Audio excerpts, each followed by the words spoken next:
Pat yourself on the back because you are right here, right now, for a reason. Welcome to the On Purpose podcast, where together we will empower ourselves and others to live lives with more passion and purpose. How you doing this morning, Jared? Fantastic, Mr. Ali. How are you, my good friend? I'm great, man. I'm feeling good. Got an early morning, meditation, some coffee, a little breakfast. Feeling good. And for those of you that don't check out our video clips very often, do yourself a favor and get over there. Go ahead and turn and give him a full frontal of that shirt, Ali. He has a very YouTube-worthy shirt on today. The first thing when I saw that, I was like, oh, that's a nice shirt. Thank you, sir. Thank you, sir. Yeah, man, it's good. Summertime. When I walk in and see like a shirt like that, I know we're going to have a good episode. Oh, yeah. I'm ready for this one. Yeah, it's been good, man. I'm excited to talk about this and to review that last episode about your best life. I enjoyed that. Yeah. So where are you at? How did you apply the practices, and what were your thoughts following that one up? Yeah, the practice was really good for me. You know, the first part of the practice was asking us, who told you how to live? Who showed you? And I really got to reflect on my childhood of how my parents told me to live. And I taught a lot of it back to my current practices now, like meditation, a newer practice for me that I've been developing just over the last few years of my life. But I remember growing up, especially coming from my father, who's a practicing Muslim, would always tell me to live like a Muslim, right? Pray, do good, give to charity, be a good person, don't lie, don't cheat, don't steal. But the prayer thing was a big thing for me because as a young kid, it's hard to be steadfast in prayer, right? It's boring. You're just reciting stuff. And to me, like speaking Arabic, I didn't always understand everything. So it was interesting, man. I did believe that I should live like a lot of what Islam tells you to do, but also my world experiences have kind of pointed me back a lot to what we're going to cover today. And like, what is my true self really call me to do? How about you? What were your reflections? It just grounded me again. I think those of you that read my book or you've followed me for any period of time know the importance of my mom in my life.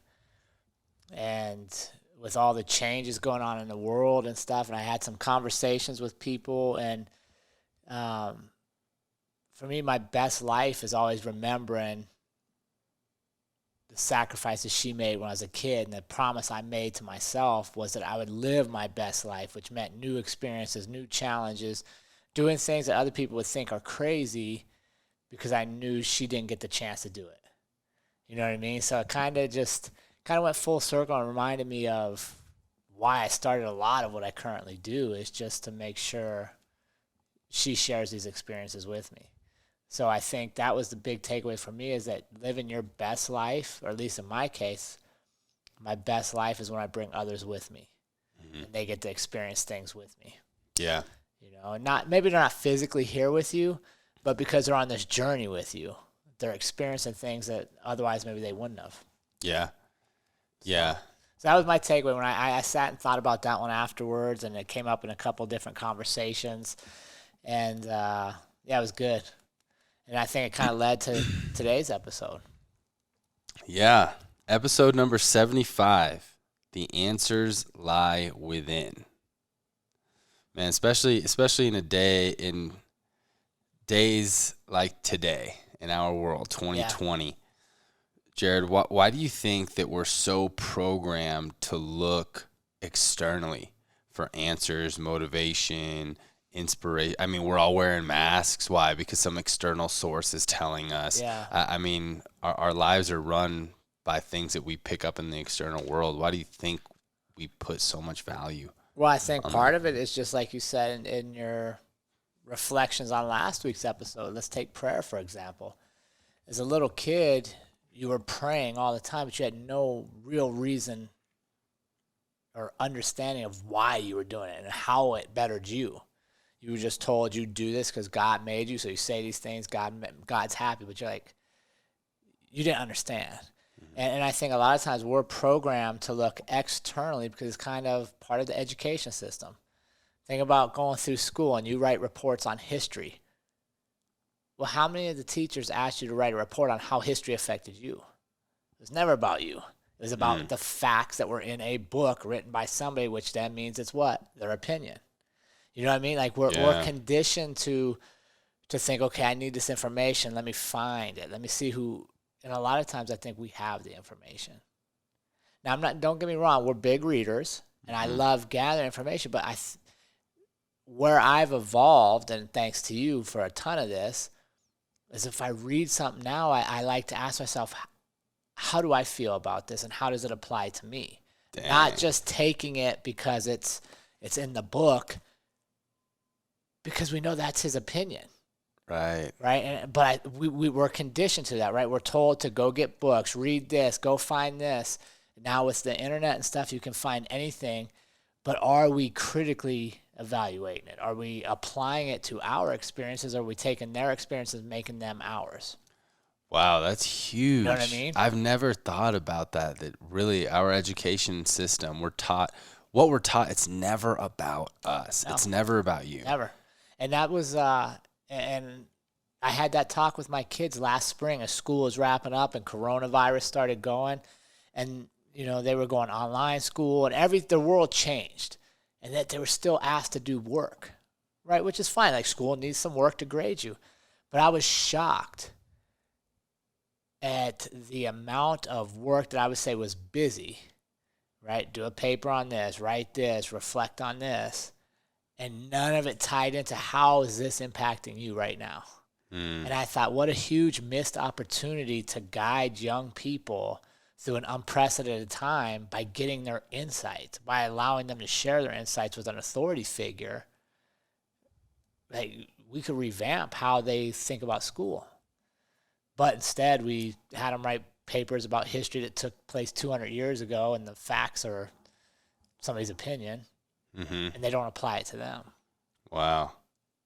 Yeah, that makes a lot of sense. And imagine what a world would look like if we were taught that it can be about us and what we believe and how we feel matters. And even further than that, taught to handle how we feel, right? Emotions that arise. Like that's even process it.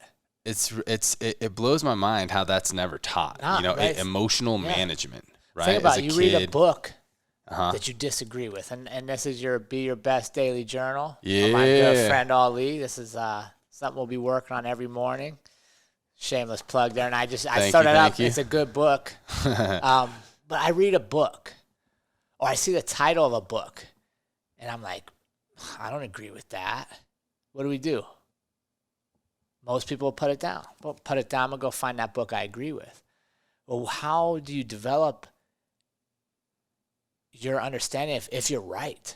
If you never read the book that disagrees with you, if you never look for the opinion that's not the same as yours, right? So then, because to know yourself and to know your answers, you should probably know those that you don't agree with. Or at least have an understanding of why do you think the way you think, right? And we've talked about this in other episodes. Hatred. A lot of hatred in the world is passed down.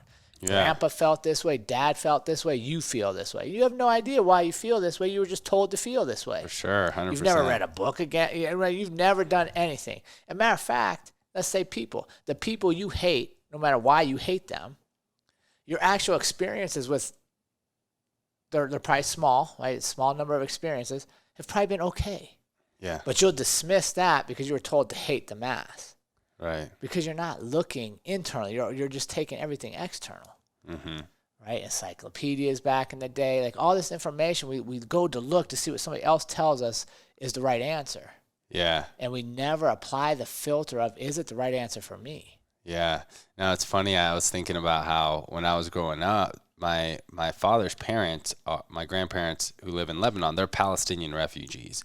So after World War II, I believe they were like 7 and 9, to where they remember it was a war. They were kicked out of their homes. They had to evacuate to Lebanon. So my dad and kind of my uncles would always say, oh, like the Israelis took our land, and the Israelis are bad, and Palestinian people were the victims and stuff. And I remember kind of always having this perception of Israeli and a little bit Jewish, but more like Israeli/Jewish people hate us, right? Yeah. And then when I get to middle school and high school, like I'm meeting like Israel Jewish people, and we talk about this stuff, and I was just like, what? Like what?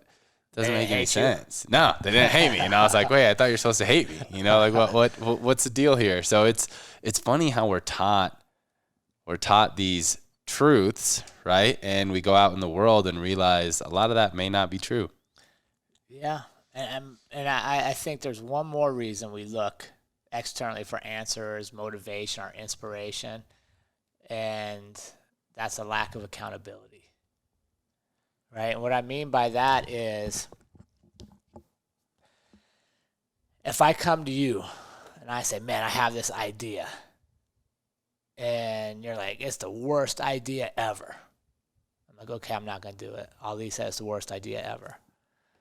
Well, then any regrets I have later in life, I say, well, I would have, but Ali told me it's the worst idea, so it's kind of your fault. Or on the flip side, I don't want to do something. And you're like, no, dude, you got to do it. You got to do it. And I'm like, okay, I'll do it. Well, it's your fault if it doesn't work, right? I think a lot of times we don't go internal because we don't want the responsibility of the outcomes. We don't want to burden, well, what if it doesn't work? So we go external. And we rely on other people's informations to make our decisions because we can always blame them down the road. Mm-hmm. Right? I think about it, I'll tell we have a couple other things we'll talk about, but some of the business decisions I made. If I would have went classic business model and called CSU's business school and talked to their head professor and go, hey, I'm thinking of buying this business. What information should I have? Right? He would probably say like return on investment. You know more of this than I do. What sale per, he'd want to know all these numbers. I didn't have any of them. I'd have said, I don't know, I have no idea. And what would have told me? Don't buy it. Mm-hmm. Well, then I would never had the gym. Mm-hmm. I would have never had all the lives I've impacted and that are special to me, because you know how I bought the gym? I pulled out some money, shook hands, and we bought a gym. I had no idea on return of investment. I knew enough that I could make it successful, but I didn't follow everybody else's thought process on why you make a decision. I went, okay, I know I'm bucking the system, but I feel good about this. I feel like I can make this work. And I followed it. And I think and if it would have failed miserably, people would have been like, you should have listened to everybody else. That's why they're smart. Well, you're right, they are. But they didn't know what I knew. They didn't feel what I felt. Mm-hmm. And but there's responsibility there. You see what I'm saying? Yeah. Whereas if I'd been like, I'm not going to take this leap in my life and open this door because all the mainstream, all the information says it's a bad idea. So I'm going to stay here. There's no responsibility there. It's their fault. Yeah.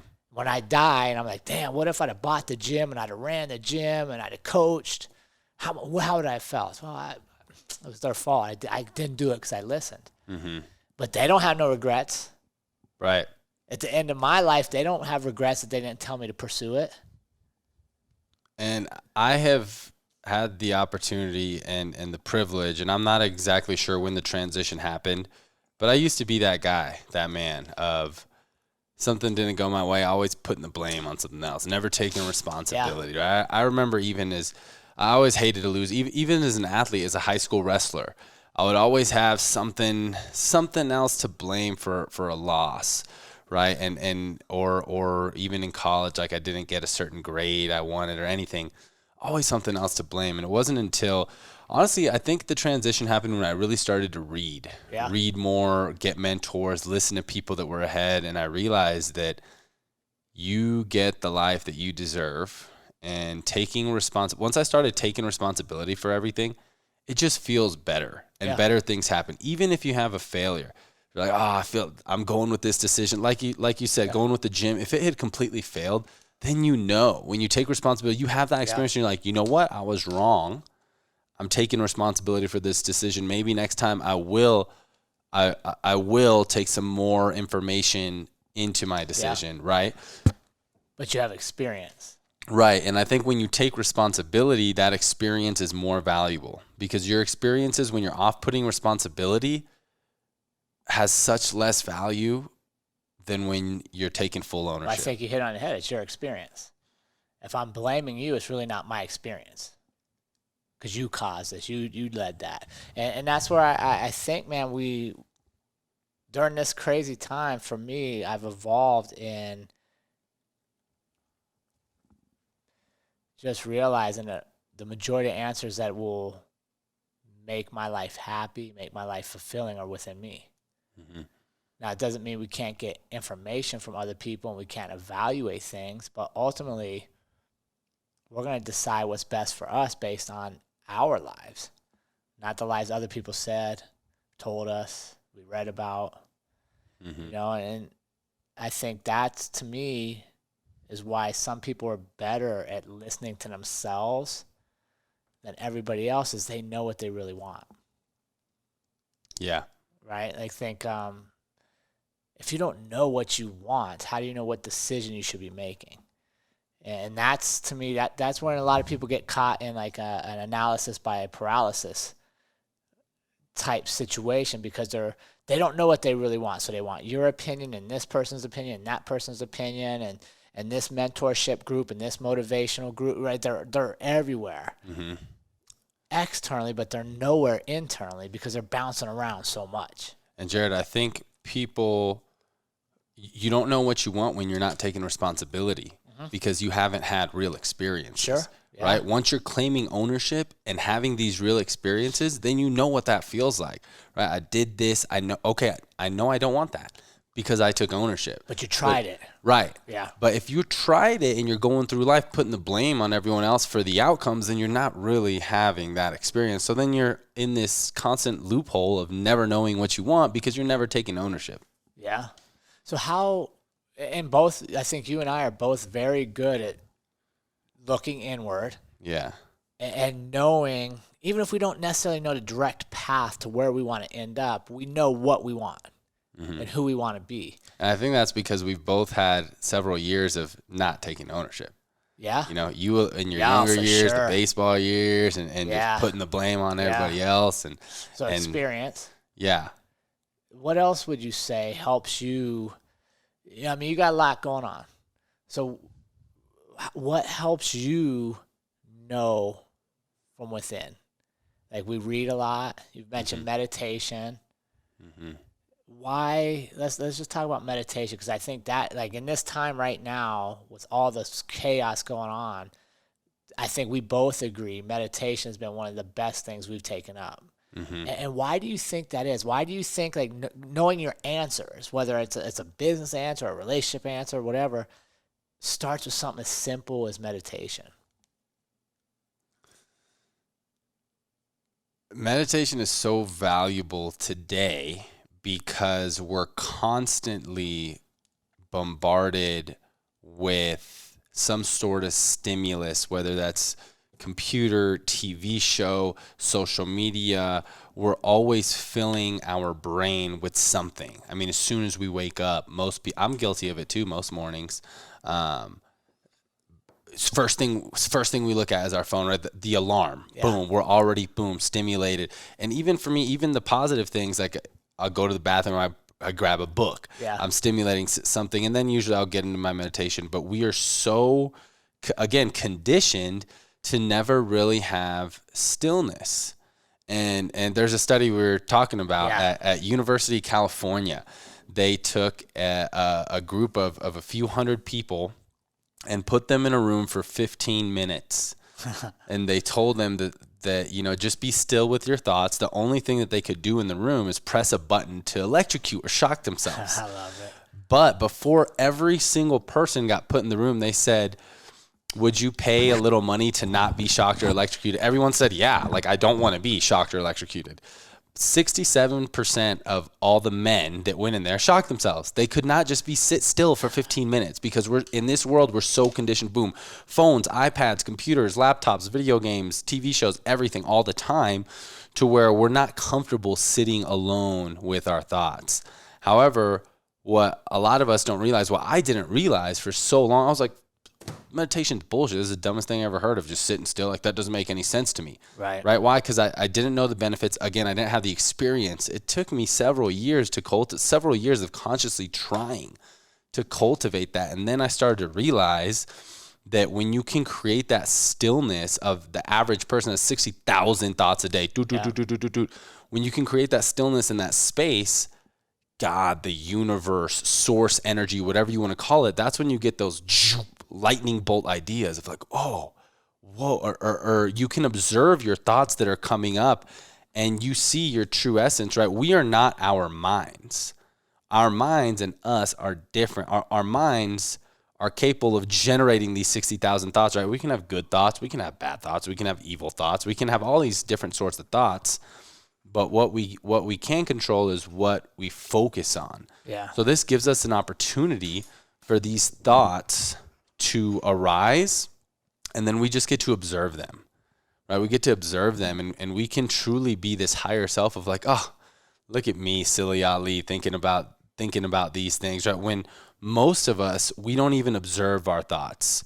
We just attach ourselves to them. Yeah. And are thinking all this, especially this is how the media is so successful, right? Look at the world today. The media dictates what the majority of the world, how they're thinking, what they're feeling. They're putting this charged media out there, assuming these thoughts are going to arise, cause these emotions. So when we can meditate and be still, we get to observe that and then consciously decide what we want to focus on. I love that. And you hit on something that I think is absolutely true. And I didn't realize it until I sat with stillness. And earlier during this pandemic stuff, whatever you want to call it, for the first time in my life, I started having panic anxiety attacks. I never had those before. Nothing in my life ever rattled me to that point. And my heart was just beating. I was just sweating. Like I couldn't get my thoughts. I had thought. And it was very unsettling. And I was trying to figure out, like, why was this causing this in me? And I think it was just, for me, it was a lack of control. You know, like my businesses were shut down. I was told where I could go. I was told where I couldn't go. You know, my kids are about to leave the house and be their own adults, starting their adult lives now. And I had, like, anxiety about, like, what kind of world are they going to be in? And I started reading a book, Stillness is the Key. First off, I asked for help, which I think is huge, right? Like, when you're trying to find the answers within you, don't get me wrong, I'm not saying you can't ask for help. Mm-hmm. Great point. Right? But when I get help, I don't just take it carte blanche and say, I got to do this because Ali said it. I listen and I say, okay, how do I feel about it? Do I apply it? Does it match with what I'm thinking? And then I try it. Mm-hmm. So stillness is a key. I got that from my daughter. I was like, hey, you know, she's big into stuff like this. And I was like, hey, I'm struggling with these anxiety attacks. I've never had these before. What do you think? So she brought me that book. So I read it, and I started thinking, okay, my life is kind of like a cup of coffee without a filter, right? If you just put the beans in and pour hot water on it, like, it'll make some coffee, but you're gonna have a bunch of beans in the bottom, right? And that's kind of how I felt. Like, everything was just getting through. I had no filter. Mm-hmm. No, like, thoughts were coming through, information was coming through the news, blah blah. It was all coming through, and it was all ending up in my cup. Mm-hmm. And my cup is causing this chaos. And to me, stillness and meditation is like that filter. Because all that same information is still out there, but when I stop, and so what I've been doing now is the first hour I get up, I don't have any technology. I don't have my book. I get a glass of water and I just go sit in my backyard. Mm-hmm. And I like to pick an object and just stare at it and just focus on it, see how much I can learn about that object and all the thoughts that make me wonder, like, why is this object here? How did it get, like, all that stuff. And then I'll close my eyes and just calm my thoughts and, like, focus on my breathing, and I'll look at it again and see if I see it differently. Mm-hmm. You know what I mean? And it's probably goofy to a lot of people, but it calms me, and it filters. Yeah. Because while I'm doing that, guess what? The media is still telling me to be scared. The world's it's all out there. The same stuff that was causing a physical reaction in me. Right. No longer has control. Right. because Jared, I've filtered it, right? I've put it through my lens of, hey, there's a lot of beauty here. Like today, I was telling you this morning, like I went out and sat and I saw a star. And it was already sunrise. And I guaranteed 99 times out of 100, I'd have missed that star even being there 100%. because I'd have been moving. Yeah. But because I stopped for a second, like why is that one star still out with the sun? Like why didn't he go away with all the other stars? Like there's a lot I don't know. Mm-hmm. But I'm just like, wow. You Yeah. know, and you're absolutely, so to me, looking within and creating stillness and meditating, it's like taking your power back because I'm no longer emotionally responding to all the information you want me to respond to. Mm-hmm. I'm controlling it. I love the filter analogy. And the scary thing is what you went through, that kind of crisis and feel high anxiety, hundreds of millions of people are going through that every day. Yeah. That don't have their filters in place. And I just want to say something for our listeners. You don't have to start with traditional style of meditation, sitting cross-legged, or even, Jared's method, focusing on one point. These are stiller, for lack of better words, kind of higher level meditation practices. And trust me, it's hard to do when it's new to you. But there are a lot of other ways to stop your mind from racing all the time. Walks, going on a run, even practicing your sport, whatever it is, MMA training, weightlifting. You can clear your mind. Those are great ways. However, when you really want to get a better filter, right, there's reasons why some of the most spiritual, well-filtered people on the world, people like the Dalai Lama, people like gurus and stuff, do this ancient type of meditation of really practicing stillness, cross-legged, focusing on one focal point, being out in nature.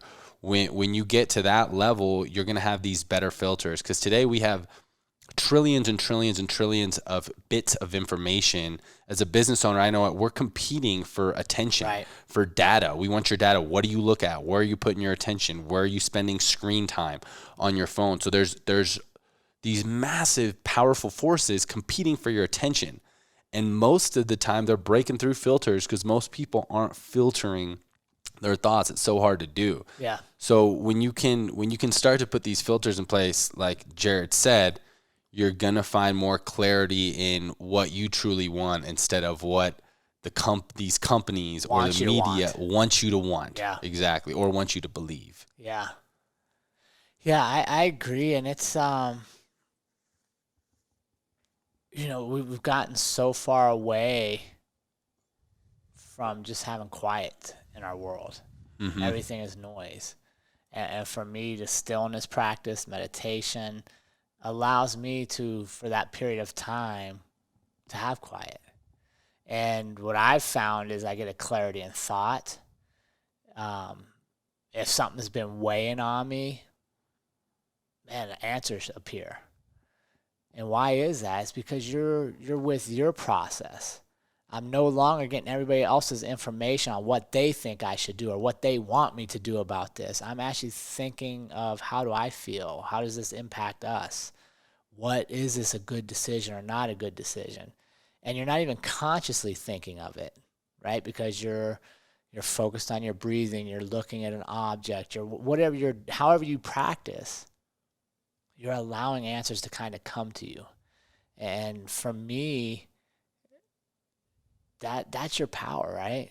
Is when you don't force something, but you just put yourself in a position where you're filtering information, you've screened out the noise, and then the answers come to you.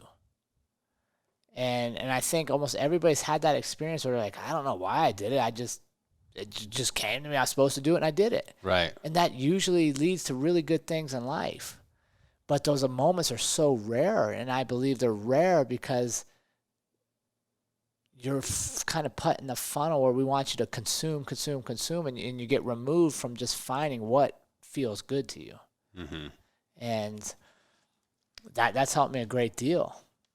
And it's going to affect my decision making. And now that I know I'm capable of that, more so than I was before, I kind of like, if something comes up in the middle of my day and it's heavy, and I'm like, I'm not sure how I feel about this, like I'll literally write it down And then I'll kind of make it the focal point of my thought process until I find an answer, or until I realize I don't really care enough to think about it anymore.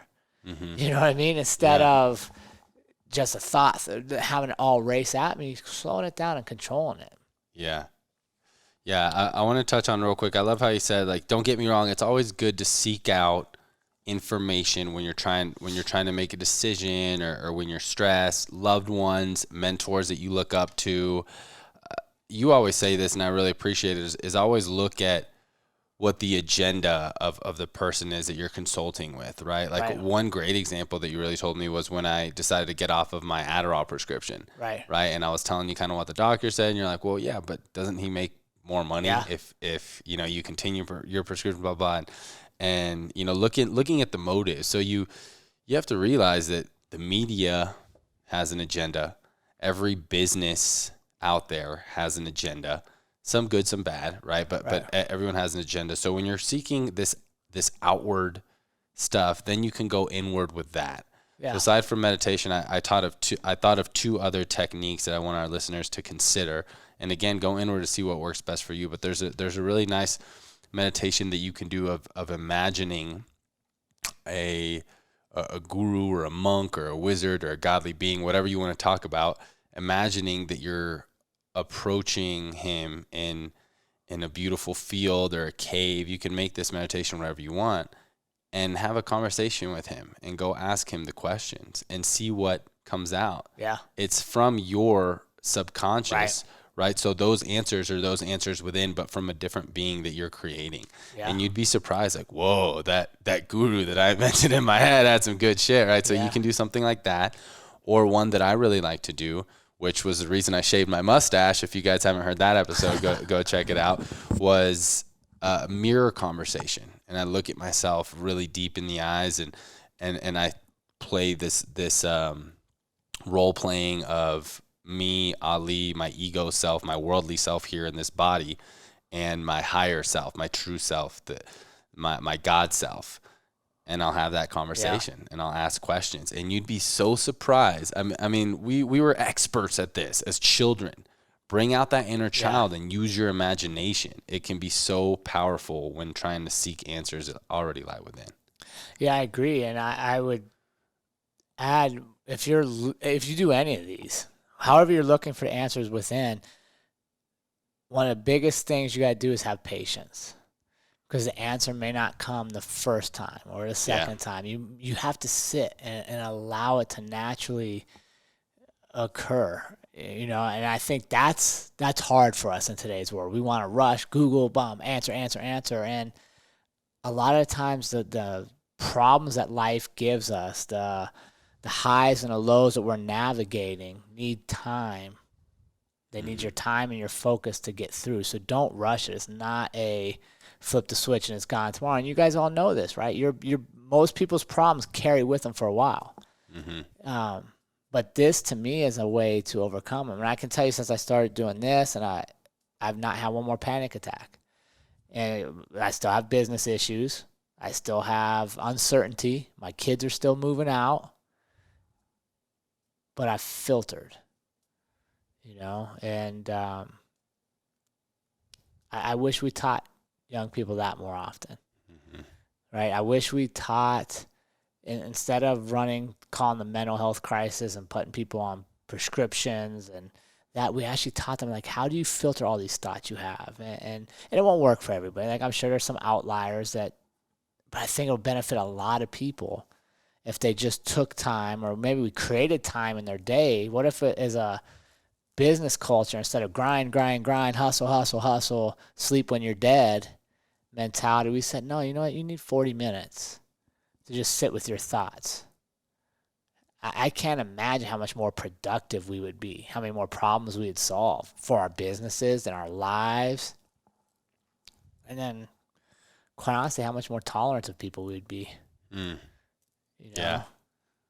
Because it's that time within you could expose. You could really get clarity on thoughts of why are you doing certain things. And, looking back, that's something I wish I'd have done with my kids, because I had no idea. You know, just kind of like we just turned external for, okay, you're feeling kind of sad. Well, let's watch a funny movie, or I'll go buy you your favorite ice cream, or let's go work out. That'll make us feel better because we know it does. Mm-hmm. But it's short term. If there was a problem in the workout, we need to solve the problem in the workout, it's still there. Right. You know what I mean? Versus really Get into the filtering root. things. Yeah, just realizing how many answers we have to our own problems already. Mm-hmm. You know, our own issues. Like, do we want to do this or not do this? Well, quit asking everybody else's opinions and just sit and think about it on your own. Mm-hmm. You know, because even parents, right? You're talking about media has bias, and parents have bias, right? As a parent, if you come to me and you're like, "Hey, Dad, I want to pull all my savings, and I'm gonna buy this business because I think it could go well," and I'm like, "Dude, don't do that." Like, that's my bias. Mm-hmm. Well, what's my bias? My bias is from a good place. I want to protect you from losing everything, right? That's where most people would tell you. But it doesn't mean it's right for you. And it doesn't mean I'm wrong for sharing it. Because as a parent, I want to protect my flock. But if you never go do that, how much regret do you carry the rest of your life? And how little do I carry? Because I probably remember that conversation. Because I'd be like, my boy Ali had another crazy idea. Mm. But it might have been the absolute right thing for you to do. But you didn't look inward. You've listened all external. And I think there's a good balance of that, right? Listen, For sure. You can get input, but then always for me, and it's the thing I've been really stressing to my kids recently, is get whatever information you want and then sit with it and ask, does it feel right to you? Is it right for you? Mm-hmm. And then always ask yourself, okay, why do they want me to believe this? Why does this person say that? Like, there's agendas there. Right. And we have a whole episode about that of monitoring where you get your information and your sources. Gosh. Yeah, for sure. Which is great, right? You don't someone who's been in the arena, right? Someone who's had the experiences, right? Someone who's been there, who's been there, and even if you don't have the best relationship, something to keep in mind is that most people inherently want to share, want to give value. When you come humbly to somebody, say, hey, I need some help. I would love your advice. I have a couple questions. I know I feel like, I'd love to help. I'd love to share. Absolutely. So it's about being humble, like you said, admitting you need some help. Yeah. You want some help, and taking that information and going back within. You're the only one who knows you, you're the only one who knows how you're feeling. Yeah. Right. So yeah, I think that's important. Big time. Well, even with, even my example, if my daughter would have gave me that book and I'd have read it to get through it without any application of how it applies to me, I could still be having panic attacks. Mm-hmm. Because all the stimulus that was causing it is still there, if not more. So when that's my whole point here, is like, get the information, but then apply it to you and use it to slow your life down, to slow what's coming through your filter, kind of put a little cap on that. Mm-hmm. So, Jared, what answers have you found within you that are helping through this crazy time that maybe some of our listeners can also apply? It's funny, man. My wife thinks it's funny because she thinks I'm turning into a hippie now. Yeah. Because I was always a city kid, right? And I grew up right outside of Washington, D.C., very urban. Like, I remember we took field trips to go see a farm because there were no farms near us because it was all city. So most of my adult life, I didn't want to go camping. I thought it was dumb, right? Why would I have this nice house and all this comfort to drive out and pretend I don't have it? I didn't mind hiking, but it wasn't my favorite thing. It's like a long walk. Like, there's other stuff I'd rather do. It's a long story. And then now I'm like, okay, with all this information, where's the quietest place I can go? It's on my hikes. It's up to property, where you can just sit and there's no cell phones, there's no internet there. It's just nature. So I found for me that really that place and time for now, I find a lot of answers. when I just go sit and be in nature. And whether it's hiking and listening to the birds and looking at things, or watching the trees, admiring the stars, like we had the comet a couple weeks ago. Just taking a moment to really realize, like, Earth has been here a lot longer than us, and it's seen a lot of problems worse than what we see, and it's still here, right? It continues to evolve, and just realize there's probably answers in nature. For sure. And answers in the quietness that nature provides. And so that's been huge for me, man. It's just realizing that one, I can create stillness for myself, because I've always been you remember at the beginning of this year, one of the goals for myself was not to go back to back to back on appointments, but to enjoy, slow down, enjoy. And then I think, like in March, maybe before all this happened, you asked me about it. I was like, no, dude, it's still the same. I can't, like, right now I was like, I'm running. Well, maybe that's the whole purpose of this in my life, is to force me to do the things I wasn't able to do before, which is slow down and enjoy my moments, and then stop and just look and appreciate all the stuff around me, to fight that desire to always have to have more. You know what I mean? So that's where I'm at. Is one, I'm appreciating nature more. I understand that when I go there, I feel good, which I think is probably true for most human beings, because we are of nature, right? Like, we're all the same. And then two, for me, I think looking within, I realized that, like, maybe all this external stuff is helping me do the things I was trying to do to begin with, which was slow down and just appreciate the people in my life. Yeah. There has to be something good out of it. For sure. What do you think? I'm with you that one thing I've realized through this time is that no matter what the circumstances are, things are out of my control, external things, that I'm always going to be my best in any circumstance, and there will be times where I'm going to be unsure. There's going to be uncertainty. I mean, last week I was telling you, like, I don't know. I'm trying to do this RV trip here by the end of the year. Then part of me is like, is that really what I want to do? And it's my business. After my MMA fight, I was like, oh man, I'm 29. What if I could put a lot more time into this and become a professional and, go the career path here? And so many things. But I think one thing I continue to realize is that whatever I'm doing, I can enjoy it. I'm going to be happy, and I'm going to be giving it my best, whatever path I choose, that there's no wrong path.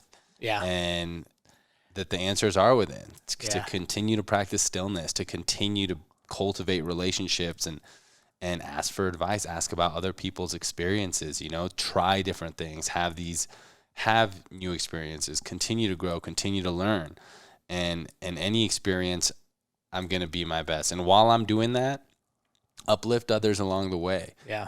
Continue to spread that continue to spread positivity, continue to spread on purpose, and try to be of service and be of value, right? And there's going to be, there will be times where I may stumble and may feel lost, but that, like you said, it's seasonal. There's balance.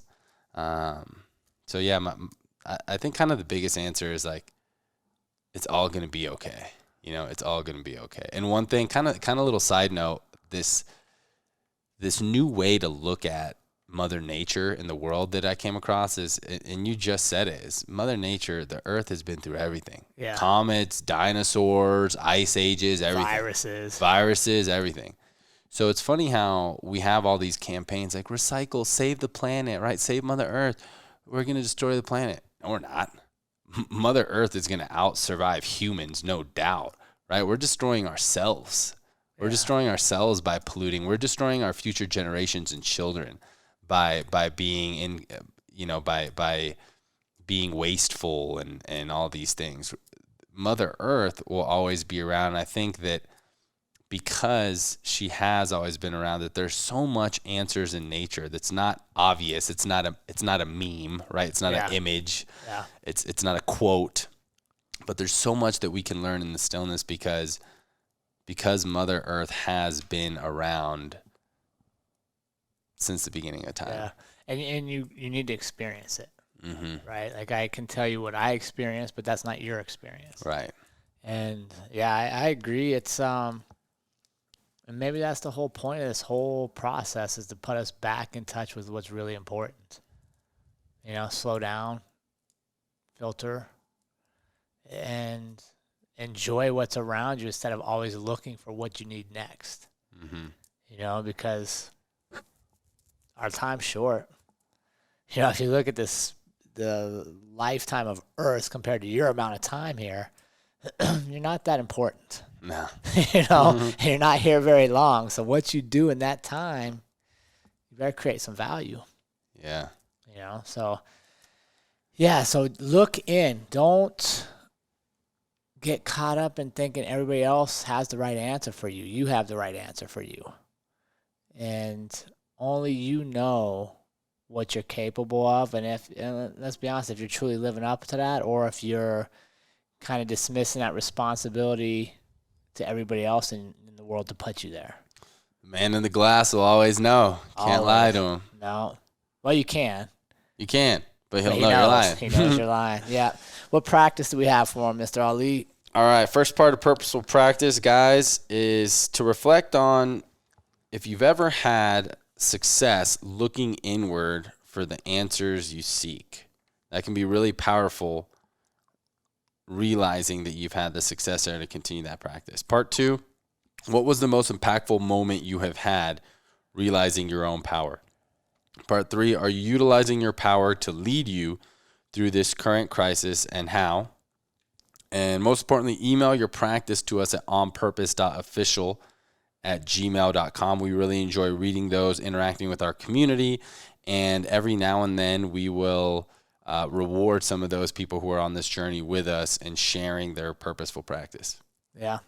We appreciate you guys being here. Remember to go over to Patreon if you want to join the community and go a little deeper with things. We have membership options from $2 to $50 monthly, depending on where you want to fit in. And we love to support there. There's some extras that Patreon gets that not all podcast members get on the commercial end.